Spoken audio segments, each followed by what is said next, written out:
you're feeling confused, overwhelmed, and worried about spending your hard-earned precious dollars on a beauty product that only pretends to be sustainable, then this video is made for you. Because when you walk into a Sephora or Target today, the truth is this: every brand claims to be clean or eco-friendly, but very few actually are. So today I'm ranking 9 of the biggest beauty brands in the US on real sustainability, so you know exactly where your precious money should go and where it absolutely shouldn't. And if you're new to the channel, I am Arjun Phillips. I have worked years in designing global policies for a better sustainable world. And from my experience, I have come to understand this. By supporting sustainable brands, we can reduce environmental harm and push the industry in the right direction. Because this is how it works. If a brand claims to be sustainable, then they charge you for it. You pay for the recycled plastics, the traceable ingredients, the renewable energy, all of it. And that's why every product behind the label has green beauty, clean beauty, or ethically sourced pasted on it. So the least a brand could do is be honest. And that's why ranking matters, to help you identify brands that genuinely deserve your dollars for your skincare and for the planet. Keep watching, because some of these rankings will genuinely surprise you. And by the end, you'll know exactly which brands deserve your dollars and which absolutely don't. So to get the best possible ranking, we will evaluate 9 of the most popular beauty brands available in Sephora and Target based on 5 pillars. First is ingredient transparency. Does the brand tell you what's inside the bottle? Are the claims specific, measurable, and scientifically grounded? Or are they hiding behind vague claims like green, clean, non-toxic? Because if a brand can't explain an ingredient, then why should you trust it? Second, packaging and waste. Beauty packaging creates millions of pounds of waste every year in the US alone. So we are looking at brands that are cutting down plastic, offering refills, using recycled materials, and choosing responsibly sourced cartons. Third, ethical sourcing. This is where we ask, who actually makes your beauty products? Are the farmers paid fairly? Are the ingredients traceable? Do women-led cooperatives benefit? Or is the supply chain hidden behind a pretty storytelling? Fourth, climate commitments. Many brands talk about being climate friendly, but very few of them actually reduce emissions. So we are checking whether these companies use renewable energy, follow science-based targets, and show real progress instead of vague promises. And finally, brand honesty.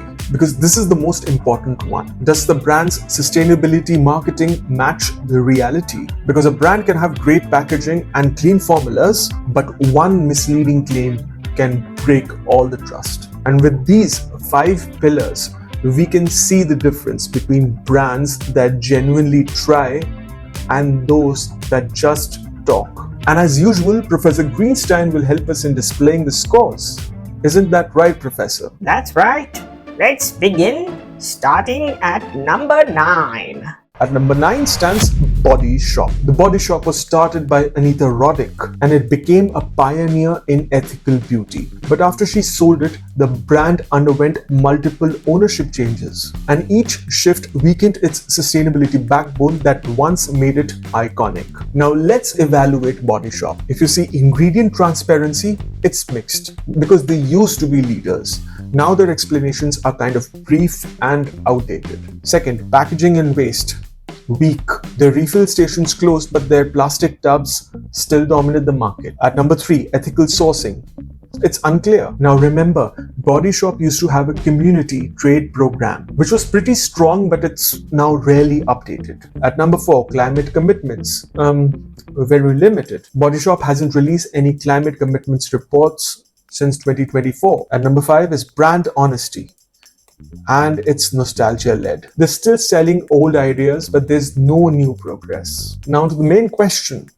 Is it worth your money? Well, not right now, but the brand is rebuilding itself, so better wait out. And if you want the smart tip, wait for the new roadmap before you buy it for sustainability. And if you want more than just this video, then scroll down to the description and download my Sustainable Beauty Starter Guide. There are 2 simple PDFs that help you decode long chemical names behind your beauty products in seconds, so you never feel confused about an ingredient list again. Now back to the rankings. At number 8 stands Dove by Unilever. Now Dove was launched in the 1950s and it grew out to be one of the biggest personal care brands in the world because millions of Americans use Dove daily. Even small sustainability weaknesses become huge at their scale. If you look at Dove's ingredient transparency, then it's clear and improving. They have better allergen disclosures with clear explanations. Second, packaging and waste, plastic heavy. Well, Dove produces billions of plastic bottles yearly, and the refills are not common in the US. At number 3, ethical sourcing. It's mostly at the corporate level. Now, Unilever programs help communities, but Dove specific data is very thin. At number 4, climate commitments.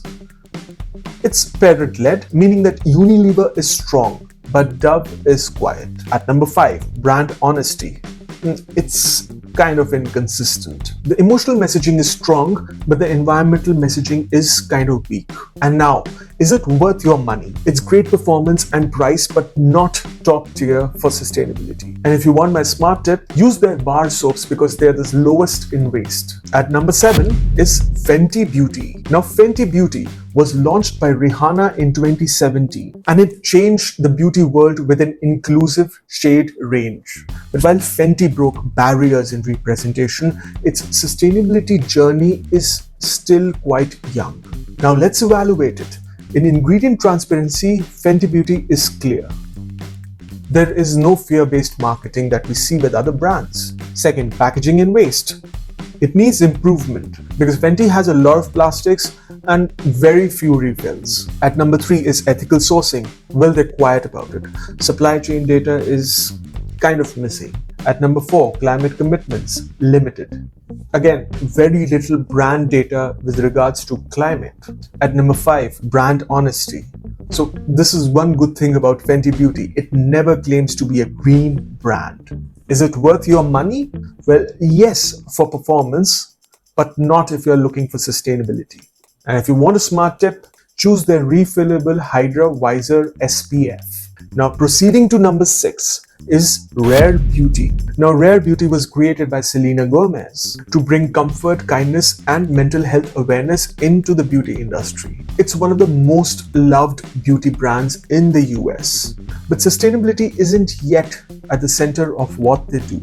Now, if we look at their ingredient transparency, it's simple with easy to read formulas. Their packaging and waste is basic. It's lightweight but not recyclable enough. If we look at the ethical sourcing, it's minimal. Again, very little supply chain data is available. If we look at the climate commitments, it's limited. Rare Beauty hardly does any climate reporting. And if we look at the brand honesty, it's excellent. Again, Rare Beauty doesn't pretend to be green. Now, is it worth your money? Well, yes for gentle makeup, but again, no for sustainability. And if you're looking for a smart tip for Rare Beauty, then buy only what you'll fully use. Now, moving forward to number 5, it's Youth to the People. Now, YTTP or Youth to the People began as a small brand out of California, built on cold-pressed ingredients and clean beauty formulas. And over time, it positioned itself as a cool green beauty brand option at Sephora. So let's see how green really it is. At number 1, ingredient transparency. YTTP does good. They're clean and scientific about their ingredients. Second, packaging and waste. They're strong on it. Youth to the People mostly uses glass bottles, which means they have low plastic packaging. Ethical sourcing. It's early. Well, they recently started investing in ethical sourcing, and over time we'll see how this develops. At number 4, climate commitments. It's basic. Well, they have a lot of stuff about climate, but hardly anything measurable. At number 5, brand honesty. It's strong. Well, they have no fake claims on their labels. And is it worth your money? Well, yes, especially the glass package cleanser. And if you're looking for my smart tip, then go for youth to the people beauty products, because using glass material means lower plastics. At number 4 comes Estée Lauder. The Estée Lauder companies began in 1946, and now they own MAC, Clinique, La Mer, and Tom Ford Beauty. Now, when a big group like this takes sustainability seriously, then the whole industry shifts. And now let's evaluate Estée Lauder. At number 1, their ingredient transparency is particularly good. They have clear disclosures, especially for a luxury group. Packaging and waste, they're improving on it. Estée Lauder is using Forest Stewardship Council's cartons, and they have more refills coming. At number 3 is ethical sourcing. It is structured. They undertake a lot of organized programs with the communities. At number 4, climate commitments. Estée Lauder is very strong. Most of the factories are using renewable energy, and their annual reporting is particularly strong. And number 5, brand honesty. It's solid. Now, Estée Lauder has very good transparency. Common people wouldn't even think about this of a luxury brand. Now, is it worth your money? Yes, because it's luxury that is backed by robust systems. And if you're looking for a smart tip, then do buy their refillable lines. Now, we've come to the top 3 brands. At number 3 stands L'Oreal. Now, L'Oreal is the largest beauty company on earth, with brands like Garnier, Kiehl's, Lancôme, and La Roche-Posay. Because of this massive footprint, their sustainability decisions affect supply chains all around the world. And if we look at their ingredient transparency, it's very strong. They have clear science-based explanations. Second, packaging and waste. L'Oreal leads the industry. They have huge plastic recycling programs and fast-growing refill systems. At number 3, if we look at their ethical sourcing, it's robust. They have certified ingredients and have various fair trade models. Their climate commitments are excellent. They have science-based targets that are updated and reported annually. And lastly, brand honesty is high. They have very clear reports and always show transparency in their progress. Is it worth your money? Yes, because it's one of the strongest beauty groups that is heavily invested in sustainability. And if you're looking for a smart tip, then choose L'Oreal's refillable categories. Now, moving on to number 2 is SheaMoisture. Now, SheaMoisture is a legacy brand based out of Sierra Leone, focusing on shea recipes. The brand built its identity on supporting real women-led cooperatives in West Africa. And if we evaluate it, at number 1, their ingredient transparency is clear. Well, they have straightforward labels, no vague claims. At number 2, packaging and waste. Well, SheaMoisture needs to work on it, because their packaging mostly is in plastic bottles. At number 3, ethical sourcing. It's the best, because SheaMoisture sources from women-led cooperatives in West Africa that produce shea butter. At number 4 is climate commitments, which is light. The impact is mostly social but not climate focused. And lastly, at number 5 is their brand honesty, which is very strong. SheaMoisture is a mission-first brand. Now, coming on to whether it is worth your money. Yes, especially if you care about women's economic empowerment. And if you're looking for a smart tip, then do buy the shea butter, because it is really value for money. And finally, we come to number 1, which is Natura and Company, which is part of Estée and Natura US. Now, Natura was founded in 1969 in Brazil by partnering with Amazonian communities. Their entire business model is built around forests, biodiversity, and regenerative sourcing. And if we look at their ingredient transparency, it is excellent. They have clear sourcing stories and explanations. Second, packaging and waste. Natura and Company leads on it, with refills, glass bottles, and low plastic systems. At number 3, their ethical sourcing is exceptional. They work directly with forest families, which in turn protects local biodiversity. At number 4, their climate commitments is very strong, because they come out with public data on their emissions and reductions. At number 5 is their brand honesty, which is top tier. They're fully consistent and transparent. Now, is it worth your money? Yes, because this is the best mix for luxury, ethics, and low waste. And if you're looking for a smart tip, then Aesop's refillables and Natura's body oils offer the best value for money as well as the lowest in waste. So now you can see exactly how these 9 brands compare and why sustainability isn't about logos and buzzwords. It's about honesty, real systems, and brands that respect your intelligence. I make these videos so you never feel confused or misled again. Because sustainability shouldn't be complicated. Someone needs to explain it clearly, and that's my job here. And if you want honest, simple, and factual sustainability breakdowns, then hit a subscribe. I post every week to help you spend smarter and feel confident about the choices you make. And if you want an easy way to avoid greenwashing, then scroll down to the description and download my free Sustainable Beauty Starter Guide. It'll save you time, money, and the stress.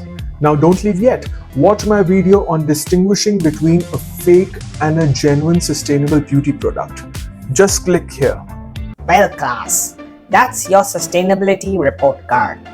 Some brands passed, a few barely scraped by, and one actually made me proud. Remember, marketing tells you stories, but data tells you the truth. Until then, do stay tuned to write about the earth.